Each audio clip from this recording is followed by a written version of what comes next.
Hello ladies and gentlemen, my name's Jive Cookie and welcome to Stranded Deep Beginner's Guide. Today I'm going to be showing you how to survive in Stranded Deep. I'm just going to be showing you the basic guideline on how to survive. I'm not going to be going in depth with anything, as kind of experimenting and learning things on your own is a part of survival in this game. So I'm not going to spoil everything, but I'm just going to show you some of the basics on how to get started with this game. So I hope you guys enjoy, and yeah, let's get started. Alright, so after the dramatic plane crash, you're probably gonna be like, what the fuck do I do now? Well, you look down, and there's a paddle. You gotta get that paddle, you gotta pick it up, and you gotta never drop that goddamn paddle again. You wanna know why? Because that paddle is a goddamn necessity. I'm not lying. You need that paddle to do everything in this game. Well, okay, that was a little, I kinda hyperbolized that, but let me get back to my point. That paddle is a necessity to survive in this game for one reason and one reason only: exploration. First of all, you need the paddle to get from one island to the other. If you don't have the paddle, how are you gonna get from one island to the other without pushing the lifeboat? You know what I mean? So you need that paddle. Don't drop the paddle. If you drop the paddle, just like you know, I don't know, I was trying to make some sexual reference, but never mind. So yeah, keep the paddle. Don't fucking drop the paddle. Alright, so choose an island. Probably the island closest to you is the best thing. So get on that island, and once you're on that island, you gotta decide what you're gonna do with that island. Now, you're not gonna have sex with the island. Don't have sex with the island. You wanna use the island, but not have sex with it. Okay? Alright, now that we got that patted down, you gotta look at the island. You gotta lick the island. You gotta put a dick on that island, then give it a blowjob. Wait a minute. No, never mind. Never mind what I just said. What the fuck is wrong with me? Anyways, back to what I was trying to say. You gotta use that island. There's so many resources on this island, and you gotta use this island to your own advantage. There's so many resources you have to use, and you combine all those resources together and turn this island into your home. On this island you can get food, on this island you can make tools, on this island you can make shelter. I'm going to show you some basic crafting recipes on how to, I don't know, do all this stuff, I guess. Alright, now on to the crafting recipes. Alright, so you should probably learn this stuff yourself, but I'm going to show you the basic stuff, because the basic stuff is gonna help get started. So, anyways, to build an axe, you need a stick, stone, and twine. Now, I don't think it's twine, it's called something else. Boop! I just renamed it there in the editing, because I'm awesome. And, yeah. Axes are used for cutting down trees, and that's pretty much it. You can kill crabs, and you can sometimes kill sharks if you're boss enough like me. But, besides that, axes are only used to cut down trees and get more sticks. To get sticks in the first place, you actually can find them, on the island, and it's the same with stone and twine. There's the name of the twine. That's what we call it. It's not called twine, it's called something else. That's the name, okay? That's the fucking name! Anyways, hammers can be built with a stick, 2 stone, and twine. So exactly the same as an axe, but with 2 stone rather than 1. Hammers are really useful as they open up a whole new range of crafting recipes, such as building shelters. You can build a foundation with about 8 sticks, I think, and you can also use it to build a raft. And yeah, that's the hammer. Hammer's important. Make sure you build yourself one. Hammer time! Anyways, campfire you can build with 5 sticks, and campfires are really, really important because campfires allow you to cook food such as crabs. Now, fish you don't really need a campfire for because sushi is something that will not, fucking kill you.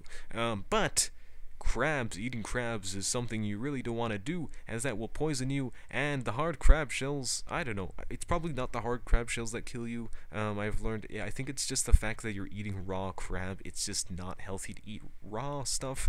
Raw land animals in general, you shouldn't eat them. That's just a tip for all you people who are planning on eating raw animals. Anyways, besides that, yes, fucking washer buzzer in my house just distracted me. Anyways, yeah, people, can you fucking leave, people? Why are there people, going by my house, stuck? Seriously, there's an old man who just kind of walked by my house, and he stared in the fucking window. What is up with that? You don't just stare into other people's windows, and when you're at the age of 80, you think they have fucking basic manners. Anyways, I like old people. That sounded kind of weird. Anyways, back to what I was saying. Campfires are useful. Make sure you cook your crabs, guys, and that will heal you. don't eat raw crab. Anyways, so how do you get food in this game? It's pretty simple. You start with a knife, and you can use that knife to kill crabs, and then you can put them in a campfire, cook them, and eat them. But there's other ways to get food too, as there is a potato bush on each island. Potato bushes are awesome, and you can eat them. But there is a dilemma, guys. Resources don't respond. So after eating crabs and eating all the potato bushes, which kind of act as a kind of starting help for you, you're going to have to rely off other stuff. So you can make a spear by getting one stick and one twine and one and one rock shard. You can build the rock shard. You can craft the rock shard by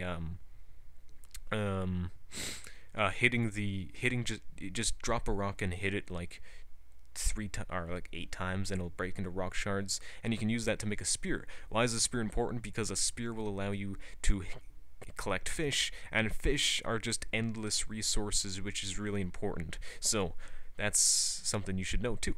Anyways, how to get water in this game? Well, water is something that's really easy to get, as it's all around you, but you can't just simply go to the water and just collect it. What I've been doing so far, and I think so far it's the only way how to get water, is you have to go to coconut bushes and you have to chop down those shit, and you just drop the coconut on the ground, and you just hit it with your knife like 5 or 6 times. I think you can do it with the axe as well, and it'll turn into a drinkable coconut. Pick it up, drink it, and that's how you do it. You also have a starting water bottle, which is useful too. But a question arises from how you get food, how you maintain food and water. A question arises from this. How do you know when you're thirsty, and how do you know when you're hungry? Well, if you press F, you will see your watch. Your watch will come up, and it'll show the time and how many days you survived, and you're like, no, I don't want this. I want to see how thirsty and hungry I am. Hit left mouse button, and it'll show you 3 bars. One is your general health, one is your hunger bar, and one is your thirst bar. And that's pretty much everything. It'll show you blah blah blah. Have you ever wondered why there was that beeping sound, like deet deet deet deet, while you were playing the game? Well, it was simply because you were running out of hunger or thirst, and the game was warning you that you're just about to die. So use that as a reference to know when you get thirsty and hungry, and that pretty much sums up this survival, our beginner's guide, our tips and tricks thingy-majiggy, and yeah, that's pretty much it, guys. I hope you enjoyed. I'm also going to be doing a series on this game. I'm going to be going around, fucking crabs, fucking sharks, fucking basically every living thing I'm going to have sex with, so make sure you check it out, because who doesn't want to look at some guy having sex with animals? So yeah, that's pretty much it, guys. I hope you enjoyed this little survival guide. Feel free to use it as a reference for anything you want. Share it with your friends, do all the good stuff, and make sure you hit the subscribe button to stay in tune with all my survival guides. I play pretty much every survival game. I'm currently in the process of making a series for H1Z1, and I'm making a series for Stranded Deep right now, so make sure you check it out, guys. Thank you so much for watching, and I appreciate all the comments, likes, and feedback that you guys always leave me. So thank you so much for watching, guys, and I will see you in the next one.